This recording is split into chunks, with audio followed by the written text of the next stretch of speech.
Gen கதை. கோபம் எங்கே இருந்து வருகிறது? மலையடிவாரத்தில் ஒரு சிறிய ஜென் ஆசிரமம். அங்கே தினமும் தியானம், பூஜை, நீர் சுத்திகரிப்பு, மரம் வெட்டுதல், உணவு, சமையல் என அமைதியான வாழ்க்கை ஓடியது. அந்த ஆசிரமத்தில் குரு ஹன்ஷோவுடன் 10 சிஷ்யர்கள் இருந்தனர். அவர்களில் ஒருவன், கேந்தா, மிகவும் புத்திசாலி, ஆனால் சற்று தீவிரமான மனம் கொண்டவன். அவன் ஒவ்வொரு விஷயத்திலும் நான் செய்வது சரி என்று நினைக்கும் பழக்கம் கொண்டவன். ஒரு நாள் மதிய வேளையில் கேந்தா மற்றொரு சிஷ்யனுடன் ஒரு சிறிய விஷயத்தில் வாக்குவாதம் செய்தான். அவன் குரல் உயர்ந்தது, கண்கள் எரிந்தன.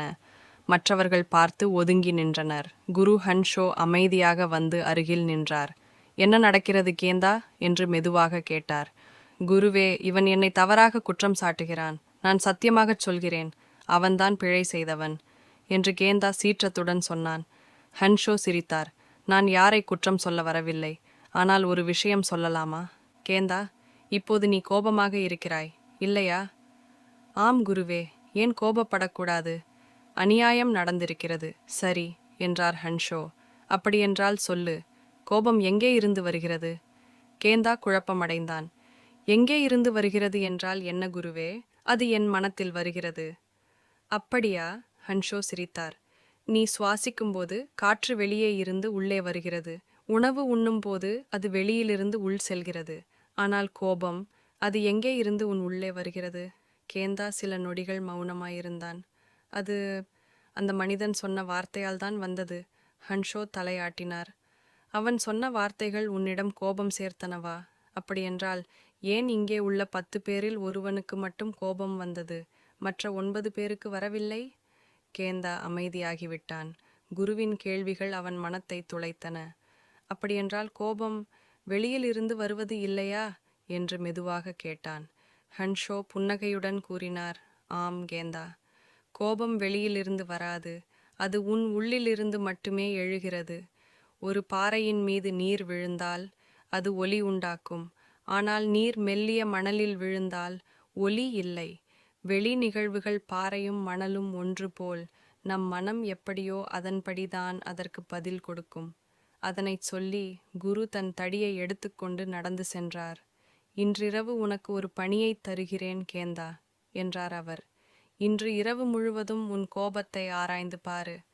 அது எப்போது எழுகிறது, எங்கே இருந்து எழுகிறது, எப்போது மறைகிறது என்று கவனித்துக்கொள். நாளை காலை எனக்குச் சொல்லு. அந்த இரவு கேந்தா தூங்கவில்லை. அவன் தியானம் அடைத்து கொண்டு அமர்ந்தான். முதலில் அவன் நினைத்தான், எனக்கு கோபம் அந்த மனிதனின் வார்த்தையால் தான் வந்தது. ஆனால் மீண்டும் யோசித்தான், இல்லை, அவனின் வார்த்தைகள் இப்போது எனக்கு நினைவில் இருக்கின்றன. ஆனால் இப்போது எனக்கு கோபம் இல்லை. அப்படியென்றால் கோபம் எங்கே போனது?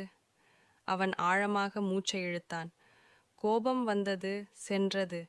ஆனால் நான் மட்டும் இங்கேயே இருக்கிறேன். அவனுக்கு மெதுவாக புரிந்தது.